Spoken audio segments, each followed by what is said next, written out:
بسم اللہ الرحمن الرحیم۔ السلام علیکم ورحمۃ اللہ وبرکاتہ۔ پیارے دوستو، کیا آپ بھی جنازے کے فوراً بعد ہونے والی اجتماعی دعا کو سنت سمجھتے ہیں؟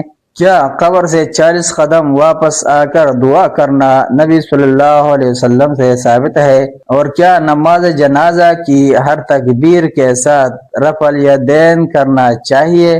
آئیے صحیح احادیث کی روشنی میں حقیقت جانتے ہیں۔ جنازے کے فوراً بعد دعا کرنے کی رسم۔ نماز جنازہ کی ادائیگی سے فارغ ہو کر ہمارے ممالک میں عموماً مقامی زبان میں دعا کرنے کا جو رواج پایا جاتا ہے وہ محض ایک رسم ہے جسے میت کے پسماندگان کے دل جیتنے اور شاید جنازہ پڑھانے کا معاوضہ بڑھانے کے لیے رواج دے دیا گیا ہے۔ حالانکہ نبی صلی اللہ علیہ وسلم، صحابہ کرام رضی اللہ عنہم، تابعین حتیٰ کہ ائمہ اربعہ میں سے کوئی بھی اس دعا کا قائل و فاعل نہیں تھا، اور کبار علماء احناف میں سے ملا علی قاری نے بھی نماز جنازہ کے بعد والی اس خوب ساختہ دعا کی تردید کی ہے۔ تدفین۔ نماز جنازہ کے بعد میت کی چارپائی کو قبر کے پاس لایا جائے اور اسے اس کے قریبی عزیز قبر میں اتارے۔ اس موقع پر بھی عموماً کلمہ شہادت پکارا جاتا ہے۔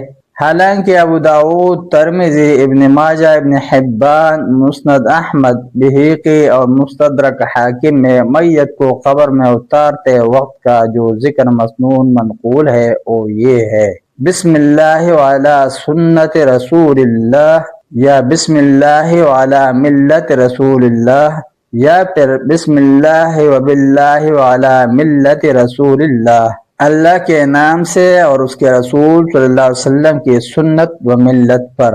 دعائے ثبات و مغفرت۔ تدفین سے فارغ ہونے کے بعد تمام حاضرین مل کر میت کے لیے ثابت قدمی اور مغفرت کی دعا کریں، کیونکہ ابو داؤد، بہقی اور مستدرک حاکم میں ہے کہ نبی صلی اللہ علیہ وسلم جب میت کی تدفین سے فارغ ہو جاتے تو فرماتے: اپنے بھائی کے لیے بخشش کی دعا مانگو اور ثابت قدمی کا سوال کرو، کیونکہ اب اس سے سوال کیا جائے گا۔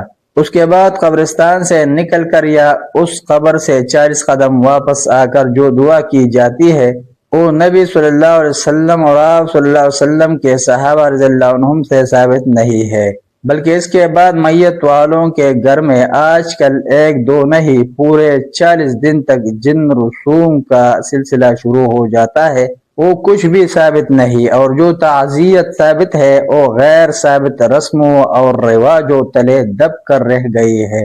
ان رسوم کے بارے میں شرعی نقطہ نظر کی مختصر وضاحت بھی آگے آ رہی ہے۔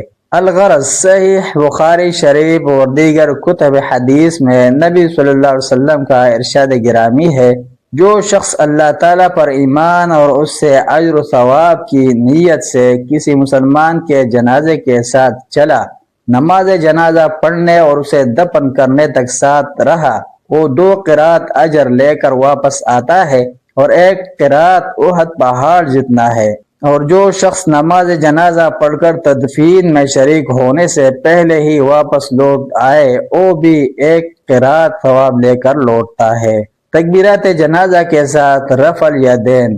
نماز جنازہ کی تکبیروں کے ساتھ رفع الیدین کرنی چاہیے یا نہیں، اس سلسلہ میں اہل علم کے 2 قول ہیں۔ پہلی تکبیر کے ساتھ دونوں ہاتھوں کو کانوں یا کندھوں تک اٹھانا تو تمام ائمہ و فقہا کے نزدیک مشروع و مسنون ہے، اور یہ نبی صلی اللہ علیہ وسلم سے ترمذی، دارقطنی اور بہقی میں صحیح سند سے ثابت بھی ہے۔